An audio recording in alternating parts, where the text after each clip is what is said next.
别人说你聪明又能干，你工作都会达标，但你始终怀疑，我把自己搞得这么忙，值得吗？我现在的人生方向是正确的吗？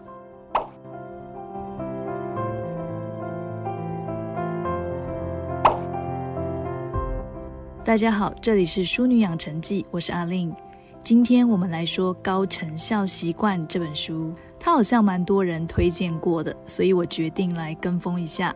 所谓的高成效人士，指的是长时间透过高成效的习惯取得超过一般标准成功的人士。我会谈谈这本书讲到的6个高成效习惯。首先，第一个高成效习惯是找到人生的清晰感。但这个人生的清晰感不是某天你一觉醒来就发现自己的眼前好清晰，它肯定是一个慢慢寻找的过程。够不够清晰，我们可以问自己以下几个问题：我了解自己的价值观吗？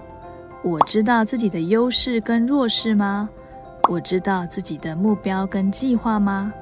好，不要急着关掉影片。我知道刚刚那几个问题真的有点像什么邪教团体的口号，但是的确，以上的问题如果越能够清晰地回答出来，通常人们会过得越理想越幸福。如果你一时之间还没有办法清楚地回答答案，但是你又很想靠近理想的自己，那我们就可以来看一下要用什么方法来找到这些问题的答案。我们常常会说，你还真的以为你是金城武哦，或者是你未免也太自谦了吧，就是出自于人有时候会以为自己跟想象出来的那个理想自己是一致的，或者是没有办法真正客观认识到现在此刻的自己。但我觉得这个是有一点类似起点跟终点的概念，类似于你先去认识现在自己的优势跟劣势，并且去想象未来理想的自己，然后呢往那个终点去迈进。书中有提到一个做法蛮好的，我分享给大家，可以去想一想跟自己未来形象最符合的3个关键字。像是这本书的作者给自己的关键字就是充实、爱、紧要，所以他每天都会问自己这3个问题：我今天充实吗？我今天有付出爱吗？我今天做的每件事情是无关紧要的还是非常重要的？甚至他还会把这3个关键字设定在自己手机的桌面，提醒自己。当然我知道，如果叫你去想这3个关键字，你很有可能会说有钱有钱有钱，也不是不行啦。但如果你要转换成3个今天的提问，不是让你去问自己今天有钱吗？而是要去问你今天做的事情有没有让你更接近未来这个有钱的状态。所以这里的关键字比较接近的是一种状态，而不是可以拥有的实际的物品。再来，这个人生的清晰感还包含了社交层面。根据作者的意思，就是有明确意图的去对待他人，并且具有社交的智慧。在每个关键的场合中，我们可以试着有意识的去知道自己要当怎么样的人，用什么样的行为与他人互动。举个例子来说，等一下我要见某一个个性慢熟但肚子里有一堆学问的新朋友了，那如果我想要跟他交朋友，跟他学习，我就会有意识的去想，等一下我要用怎么样的语气跟态度来展现这个社交行为。这个做法其实我个人的解读就是心机重跟城府深，毕竟这真的不是一个顺其自然的交友路线。但是这样的清晰的社交智慧不是说要拿来利己害人。书里有提到，我们也可以试着去想想另外3个关键字。你可以去想想几年后你周边的人或者是重视的家人朋友，如果要用3个词汇来形容你，那你会希望那3个词汇是什么？而这3个被你有意识去想过的关键字，就会默默地影响你的社交行为表现，让你的人生路径更为清晰。而这些人生的清晰感也包含了知道自己喜欢什么事物，准备投入什么学习计划之中，还有知道自己能提供什么服务给别人。那这些我就暂时不多做赘述了，大家可以自行去翻阅书籍。我这边想提的是，书中我认为有一个蛮好的观点，他有说，如果要接近理想的自己，可以更重视你的感觉。也就是说，我们可以去体会一下，在生活中我想要在这个场合得到的感觉是什么，我想要在这个场合里给别人带来的感觉是什么。这种感觉跟我们常常说的情绪其实不太一样。情绪是被动的，来自一些外在事物给予的反应，它属于自己被动发生的。但感觉这种东西更具有主控感。举个例子来说，如果有人来挑衅我，我会有愤怒或恐惧的情绪，毕竟这是一种自动化的反应。但下一秒我们却可以告诉自己，我想要在这个场合得到什么样的感觉，也许是不随之起舞，或者是先深呼吸稳住情绪，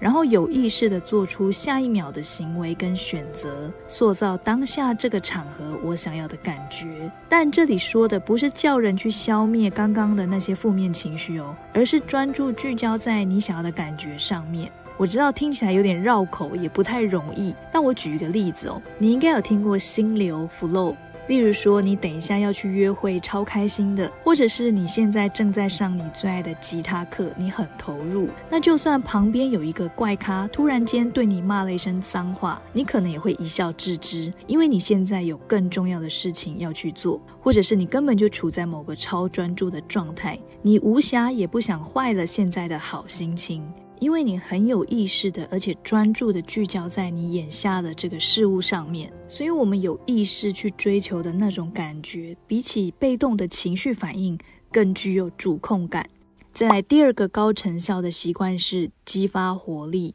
就算有了心流，也找到刚刚说的关键字，但我知道有时候就是会心有余而力不足，因为没有活力。那种没电的感觉，我想大家应该多少都有体会过，有可能是精神萎靡、情绪负面、身体酸痛没力气。那书中说的这种激发活力，可以透过一种方式是释放紧张、设定意图。我们生活中会有一些场合转换的时刻，比如说下班后回到家，或者是工作空档跟朋友聚餐，这些都是场合跟身份的转换。我们有时候会觉得电力丧失，是因为我们让上一个场合的负面能量延续到下一个场合之中。那书中提及的这个方法就是，当你在某个场合结束后，可以先透过自己的方式，例如冥想或者是呼吸法，先释放上一个场合的负面感受跟紧张感，接着设定下一个场合我们渴求怎么样的感觉，以及我们想要带给别人怎么样的感觉。总之就是把持在一个原则，在任何与人连结的场合中，尽可能的将互动导向正面的感受跟体验。当然还有很实际的，回到身体层面，好好的运动、规律作息、好好吃饭这几件事情，如果有做好，生理心理都会比较有活力。但很多人会说，我没时间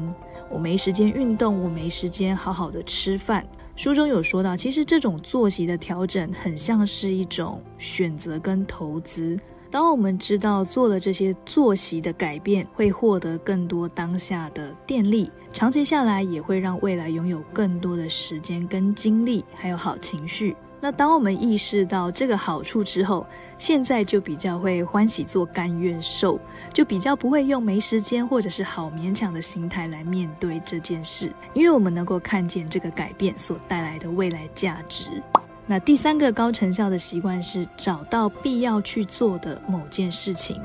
这个必要性指的是做这件事情有其必要，对某件事情你非做不可。我觉得简单用一个词汇带过，就是使命感。那这跟自我认同很有关系，有了自我认同，做很多事就比较不会有被强迫的感觉。举例来说，如果你认同自己是一个乐于成长学习的人，当你能够成为这样的角色时，你就会非常的开心，非常的喜悦。那首先人生的旅途上，你遇到前辈说你讲话的方式可能要更改进哦，你会比较能够看见自己的错误。你如果遇到一个人生导师给你良心的建议，那你也会说声谢谢。这个时候周边的朋友可能会很羡慕你，觉得我也好想要成为像你一样心胸宽大、敢于犯错的人。但其实你被指出错误，并不是完全不会不开心，或者是完全不会感到尴尬，而是因为成为一个乐于学习成长的人是你的自我认同。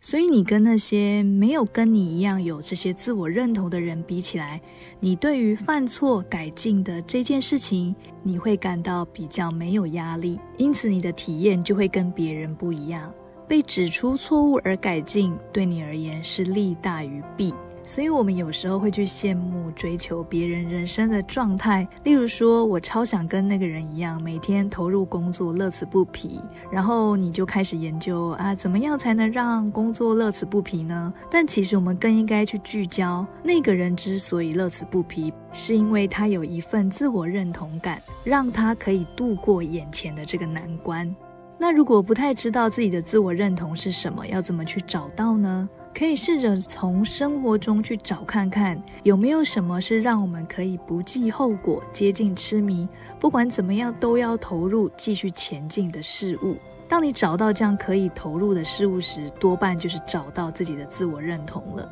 因为这项事物能够让你拥有热情的感觉，但痴迷跟成瘾还是有一点区别的啦。差别在于这个沉迷的事物是不是会破坏你的人际关系，或者是有没有带来很多的不快乐。举例来说，电竞选手跟负债去玩手游的人，同样都是对电玩超级投入、超级入迷的，但他们的生活肯定还是有一些差别。还有就是这个必要能够激起你热情，你一定要去做的事物，能不能够利他，给予到他人帮助。所以我们现在整理一下，刚刚有说到3个高成效的习惯，第一个是找到人生的清晰感，那第2个就是激发活力，第3个高成效的习惯是找到必要去做，而且你非常热爱的某件事。那这本书的高成效习惯一共讲了6个习惯，我今天先讲3个，下一集我会再讲剩下的3个。最后我想分享一点自己的小心得。其实这本书我们可以发现到，作者不断在重复感觉这个词汇，比如说我想要怎么样的感觉，或者是给别人怎么样的感觉。以前我认为感觉这个词汇是很感性的，不适用在太理性的生活层面，但是其实人生中我们追求的每一种事物都是在追求一种感觉。比如追求财富好了，我们并不是要那些账面上的数字，我们想追求的是一种自由的感觉。例如追求事业好了，我们也不是要拥有那间主管办公室，我们可能是想要一种尊敬感或者是成就感。我自己是认为，如果回归到这个原点去感受一下自己想要怎么样的感觉，然后去认识未来理想的自己，也许有可能会发现之前一直想不透的事情，或者是找不到的目标，这个时候会变得透彻一点。如果你喜欢这集的影片，再帮我按赞按订阅，有什么想法也欢迎在底下留言给我。我是阿令，这里是淑女养成记，未完待续的部分我们下集见咯。